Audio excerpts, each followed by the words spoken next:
If you are new to Lightroom, then you need to know how you can get your photos into Lightroom and in through the Lightroom catalogue. In today's video, I'm going to discuss and show you what the Lightroom catalogue is, where it's stored and how you get your photos into it, both existing photos that you already have on your hard drive, plus any new photos that you may have just taken and are still on your camera or on your memory card. So let's get started.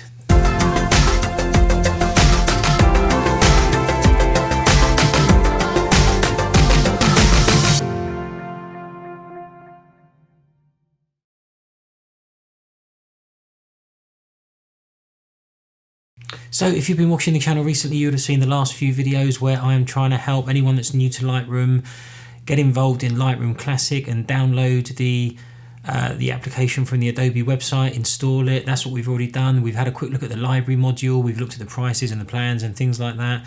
So further on from the library module today, we are going to look at the catalogue. This is the next step in the series. It's a progression. You look at the library module, you get your photos into the catalogue, and then we will take it further over the next few lessons. So if that's something you might be interested in, don't forget to subscribe to the channel. But for now, let's get into it.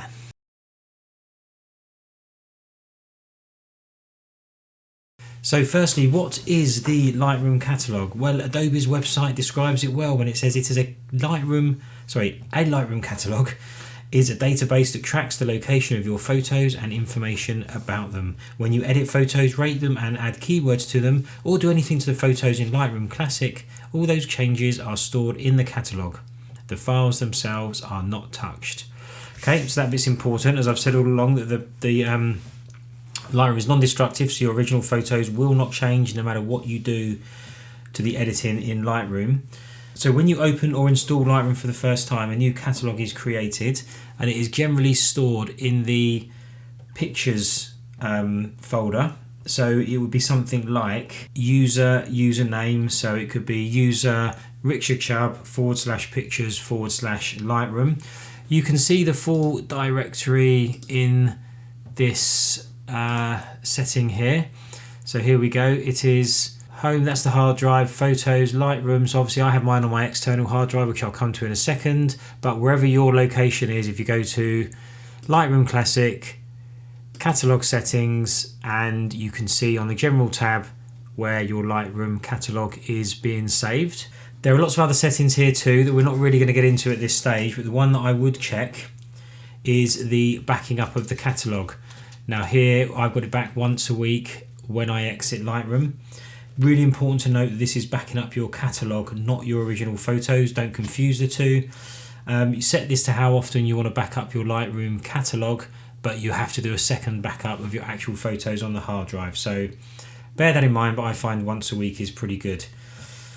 Okay, so let's get back to the imports and where the catalogue is stored in a little bit more detail. So I've chosen to move my catalogue to try and future-proof it, and I have mine on an external hard drive, as I've said. It's in the same folder structure as the photos themselves, although you could have both of these on the hard drive of your computer. It doesn't have to be on an external hard drive. But it means if I change computers, I don't have to worry about moving the catalogue, as it will be stored on an external hard drive, and I can just plug the hard drive into the new computer and we're done. Open the catalogue and everything will be as it is, because it's on the same hard drive. So that's how I like doing it. So a quick word of warning if you do choose to do it that way. So basically, if you've got your hard drive on your laptop and you've built smart previews, which I'll go on talk about a bit more in a minute, it means that you can disconnect the hard drive with the original photos on from your laptop. You will have those images as previews in the catalogue, so you'll effectively be taking preview versions of those images away with them. You can still edit them, you can still do all sorts of things to them, rename them, things like that. And then maybe not rename them actually, but you can certainly do edits and apply attributes and presets and things like that if you want to do it on the road. And then when you get back and plug it into your hard drive again, when you load the image, it will find the preview and it will apply any changes you make if you store the catalogue on the hard drive of your laptop. If you store the catalogue on an external hard drive like I do, and you take your laptop away, obviously the catalogue is still on the hard drive, so you can't do that thing. You'll have no record of any of those photos anywhere on your laptop. I only use a desktop really for Lightroom, not a problem for me, which is why I have everything on an external hard drive, and it makes a bit more sense. That is just a word of warning. If you choose to put your catalogue on your external hard drive, you cannot then take the smart previews with you when you go away. It will make a bit more sense as we go through this video, so let's get back to Lightroom.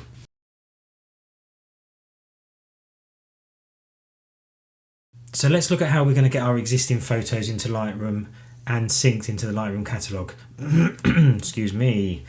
Now there's bound to be pre-existing photos that you've got stored on your hard drive, and you now want to add them. Let me clear this screen. And you now want to add them into your Lightroom interface.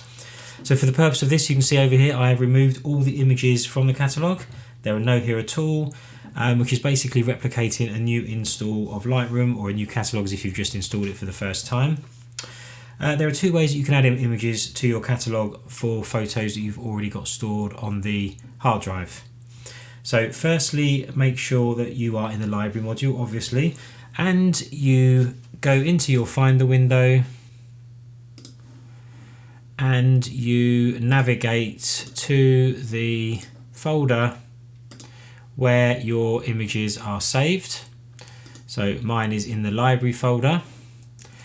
Let's click back to Lightroom. We're going to make that a bit smaller so we can overlap it. Let's put the catalog there. So we've got the Finder window there, or for File Explorer if you're using a Mac, and you basically simply drag the folder you want into the library. So library module, here's the folder. I'm going to drag it over and drop into there. Let's just hide this. And you can see now all the photos that I'm going to bring in. There's 80 of them in total. You have things at the top like copy, move and add. On the right hand side you have file handling and apply during import. And down the left here you can see the folder structure of the images that you're going to bring in. So everything in library and underneath that folder tree.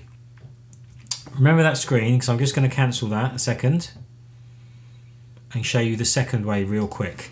The second way is if you come down to the bottom here and click import, you are now going to navigate to the same folder but via Lightroom. So on the left hand side you've got all your hard drives over here, and you've also got any external memory cards or something that you may have saved as well. All you do is on the left hand side you navigate again like we just did in the Finder window to the folder that you want to bring in. We want to bring in Lightroom, and I've just done that for a reason.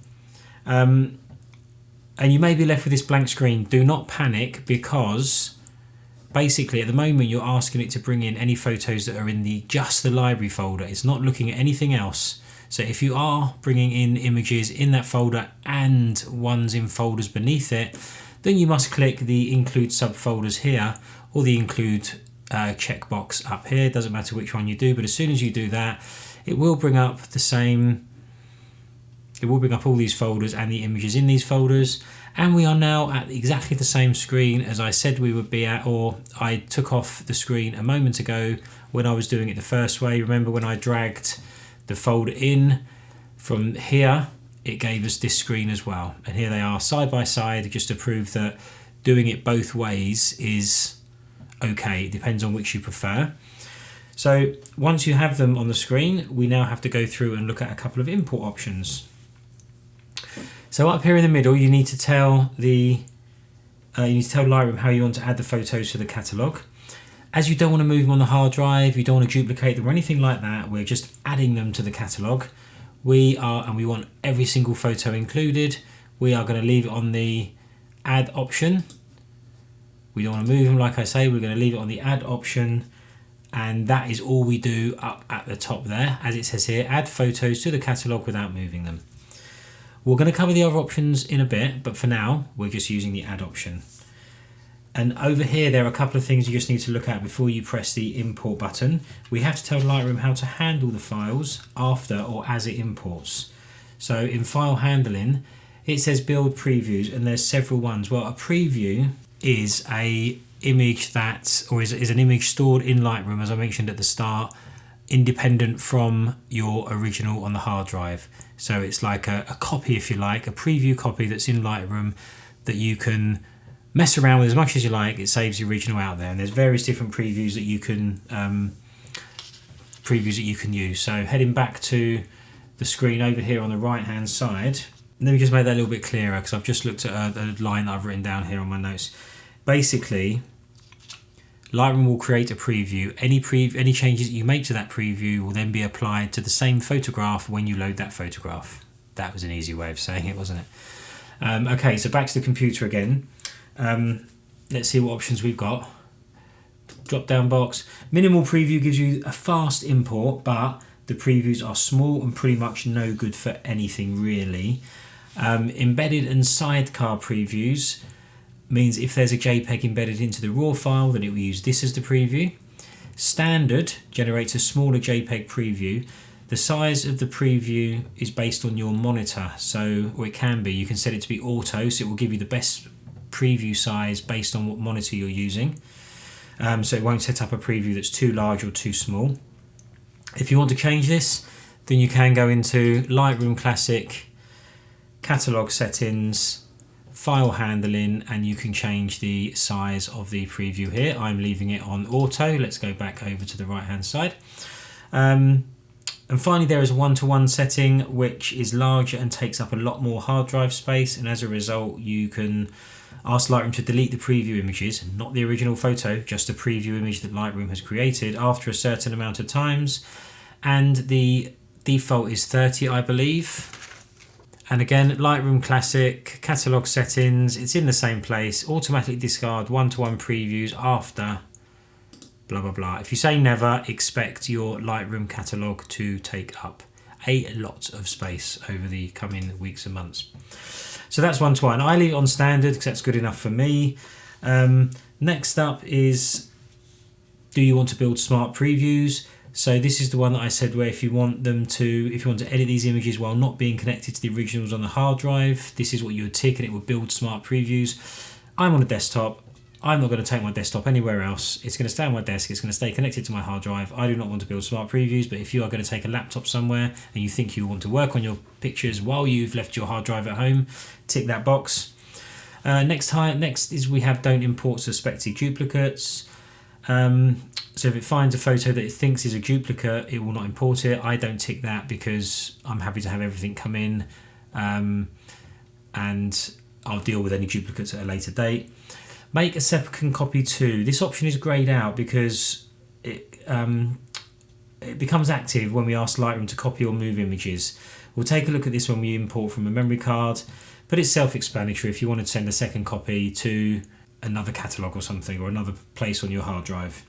And finally, as well as adding to your catalogue, you can ask it to add to a collection. Again, I very rarely use that because I normally want them in the catalogue first, and then I will look at getting them into a collection if I need to. So that's the first panel. Oh, by the way, we can do solo mode and take these on and off like I explained in the last, or like you can do in the library module as well. So we open apply during import. So this is where you could ask it to apply a preset over all of the images. Never done that because who knows what preset I want to use. I suppose you could have an auto preset, like one that sort of does a basic brightness and sharpening, that kind of thing, but I leave it as none. The next one is you can add a metadata preset. So I just have a preset for copyright information really. So here's my preset for Richard. I've just got my sort of information embedded there that I use. Once you've filled out these to however you want them, you can then save the current settings as a new preset. But I'm just going to pick that one and be done with that. Next up, you can add keywords. Probably not a good idea to add keywords if you're importing a batch of photos that have been on your hard drive for 5 years or 10 years or forever, because they're all going to be different dates, different times, different locations, different subjects, things like that. So I tend to leave that bit. I don't do much with keywords anyway, but I definitely don't do anything with keywords here. And when you're happy with everything, you press import. Before I do, I'm going to press import in the bottom right hand corner here, but if you look on the left hand side when this screen goes, you will see these 80 images import, and in the top left hand corner you will see it building preview. So we're going to click import. They're importing files as you can see here, and it's building the standard previews of the box that I ticked at the start, and you can see that we are getting 80 photos have been imported and they are now in my folder section on the hard drive.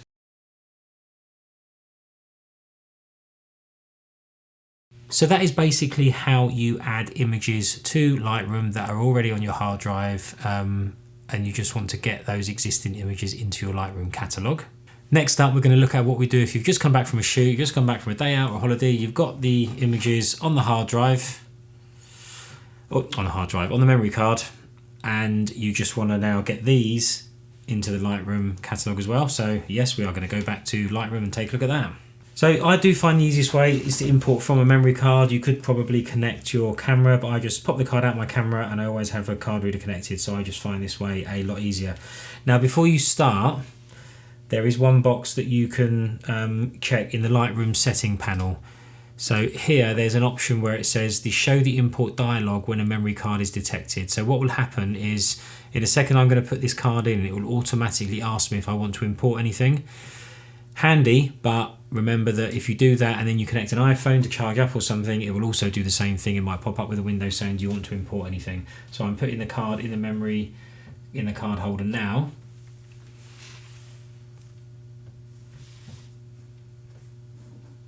And here is the import dialog box, and here are the photos on my memory card. These are just ones I've just run around, snapped in the office, just purely for the sake of this tutorial. Again, down the left hand side here you can see it's the DSIM card, DCIM card. It's got two folders. I think one is empty, one has got the photos in. If you make sure this is ticked, if you're worried why there's no images, just make sure that you're on the right folder and you've got the include subfolders checkbox ticked. So the first part is very similar to the method that we've already described. If for some reason that import box doesn't appear, then in the left hand corner down here you would have had a import button, and you just follow the same process as we did earlier and pick the memory card down the left hand side here. I find it easier with the import dialog box automatically popping up. So at the top you'll see that the move and the add options are greyed out. There's a really good reason for this, because Lightroom knows that the pictures are on an external memory card, and it knows that when you want to add the images to the Lightroom catalogue but you don't want to leave them on the memory card, it's highly unlikely that you'd want to add the contents of a memory card to the catalogue and work and edit etc with these photos on the card still. So even if it didn't give you that option, how gutted would you be if you clicked add by mistake, added that memory card to the catalogue, took the memory card out thinking they were in the catalogue, and then formatted it? That would be a bit of a disaster. So it wants to get you to get the photos off the card onto an alternate drive so that there's no danger of them being on a temporary file or folder like a temporary memory card. The move option is greyed out for similar reasons. What if it's moving it, i.e. moving it from the memory card to your chosen location, and there's a power cut or the USB kicks out, or gets disconnected from the card reader, or a guinea pig chews through the wire or something. Could happen. Maybe not the guinea pig bit, but the other bits could. You could end up with corrupt files and you're moving the only copy you have. So that's why it just gives you the option to copy. Now, copy as DNG means it converts your camera's native RAW file to the Adobe version of a RAW file. But we are simply going to use the copy icon, and we are going to choose all photos, and you can see that all the photos have a tick. Now we're going to move over to the right hand side. File handling and apply during import are exactly the same as we've already spoken about. If you skip this, I will put the minute of the video down below for you to go back to if you want to watch that bit quickly. If not, we'll continue. But there is one change on the file handling, and you can now see that it says make a second copy. So we can choose where you want to make a second copy of anything that is being imported. So if it goes to hard drive A, all these photos will also go to hard drive B if that's what you choose. I do my backup separately, so I'm not going to worry about that for now. So the only other option we have over here on the apply during import is the option to add keywords, and here you may want to add keywords as they're likely to be images from the same shoot. So let's add a couple for demonstration purposes. We're going to say office photos and import tutorial. That's all really. I could add laptop, or I could add whiskey, or I could add record, but it's going to apply these keywords to every image, and not every image has got a laptop in, has got whiskey in, has got a record in. So if you want to do that, you'll have to do that separately. So that is all we're going to do for there. And once that's done, we are going to come down to the two areas we haven't looked at. So file renaming. So this gives you the chance to name your files with something that is more meaningful than just your camera's normal naming structure. I typically use custom name, so tick that box there. I typically use custom name sequence, but you could experiment or explore all of these. I have got another video that I'll link that shows you how to do the renaming. And I'm going to call this import tutorial, and I'm going to start at 1000. And we can see here that it will be import tutorial dash raw. So that will do for the rename section. The next part down here is the destination. Now this is going to probably one of the most important parts, because you want to put this in the same place ideally as any other photos you've got, or put it in a place where you're going to add all of your photos in the future. So I have my standard place where I keep all my photos. What it will do is it will copy them to your hard drive. So it will copy them from the card to your chosen location on your hard drive. Navigate to that location. So mine is going to be Lightroom, photos for Lightroom tutorials. I've got a folder here that says, oh no, library, and I've got a folder here that says YouTube one-off tutorials. So I'm going to highlight that. I don't want it to go in that folder. I want it to go in its own folder for import tutorial images. So where you've ticked here, or you've got up here a box that says into subfolder, you can tick that, and we are going to enter import tutorial. And you can see now we've got a grey message here, or a grey folder here. That is the folder that's going to be generated, and your photos here will go into the folder called import tutorial that you've just asked it to set up here. It's just going to go into one folder. You could put it into date folders or anything like that, but we're just going to go all into one folder. And I think that's pretty much all there is down this right hand side. We've spoken about the handling, we've told you how to rename it, spoken about keywords and metadata before, and the destination where we want to put it into, and this going into a new folder in my current library folder tree here. Once that's done, we're going to click import. We're going to see the folder appear over here, import tutorial. The images are coming in. Copy and import photos, and when they are in, you can see them building their standard previews again, not smart previews, just standard previews. And we can also see that they've renamed every single file as import tutorial 1001, 1002, 1003. If you're wondering why I start at 1000, it's just because it keeps it nice and neat. If you start from 1 and you have more than 10 photos, then you have 2 digits, and then if you go up to 100 photos, you have 3 digits, and so on. So I just start at 1000, and then it can give me kind of like 8,000 or 9,000 photos before it goes into 10,000. And then I just find that easier, but whatever naming convention you use, that's what you can choose.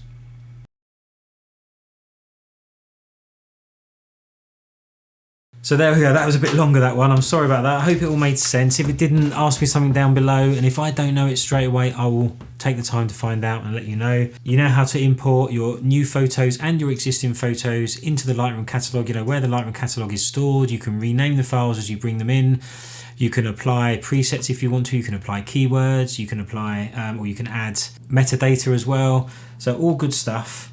I hope that was useful. Give me a thumbs up if it was, and if it wasn't, then tell me and I'll see what I can do. So in the next video, I will talk about, once they're into the catalog, I will talk about how you pick them, how you rate them, how you flag them, how you can sort them, lots of other things as well. A few more library module videos coming up. But then we're going to go into develop module when we start looking at editing and things like that. And I'm hoping that doing it in this order takes you from start to finish as a beginner, and it will be useful for your Lightroom journey. So like I've said, thank you very much for watching. Please don't forget to give the video a thumbs up, like, share, comment, and importantly subscribe if you wouldn't mind. And thanks for watching, and I'll see you in the next video. Take care.